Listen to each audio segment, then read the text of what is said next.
बिस्मिल्लाहिर्रहमानिर्रहीम नहमदुहु व नुसल्ली अला रसूलिहिल करीम अम्मा बाद। मुहतरम नाज़रीन किराम, एक साहिबा है शीज़ा शेख, इनका सवाल है शिमून नेम का मतलब क्या है। देखिए, जो नाम आपने पूछा है इसके अंदर शिमून, ये आपने कई मरतबा कमेंट्स किया है शिमोन, ये आपने तलफ़ुज़ लिखा है, ये तलफ़ुज़ इसका बिल्कुल भी सही नहीं है। इसका हम पहले आपको तलफ़ुज़ बतला देते हैं, ये सही नाम क्या है। असल ये लफ्ज़ है शमऊन, शीन के ऊपर ज़बर के साथ में, और इंग्लिश के अंदर जिसकी स्पेलिंग आएगी SHAMOON, शमऊन, ये इसकी स्पेलिंग आएगी इंग्लिश के अंदर। और असल ये लफ्ज़ बड़े शीन के साथ में शमऊन, शीन पर ज़बर के साथ में है।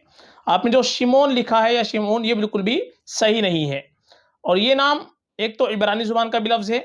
हज़रत यूसुफ़ अलैहिस्सलाम के जो भाई हैं 12, उनमें से एक का नाम शमऊन गुज़रा है।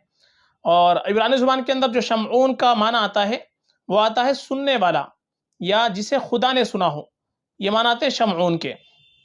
और ये एक सहाबी का नाम भी गुज़रा है, तो सहाबी की निस्बत से ये नाम रखना बड़ा ही मुबारक है। शमऊन नाम बिल्कुल हम रख सकते हैं।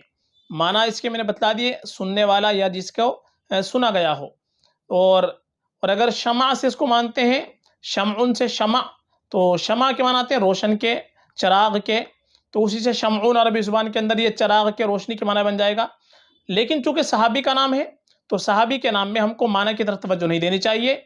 ये नाम हम सहाबी की निस्बत से रख सकते हैं, मुबारक नाम है, बाइस बरकत नाम है, इसलिए शमऊन नाम आप बिल्कुल रख सकते हैं बगैर किसी तरद्दुद के, चूँकि सहाबी का भी नाम है और हज़रत यूसुफ़ अलैहिस्सलाम के भाई का भी ये नाम गुज़रा है।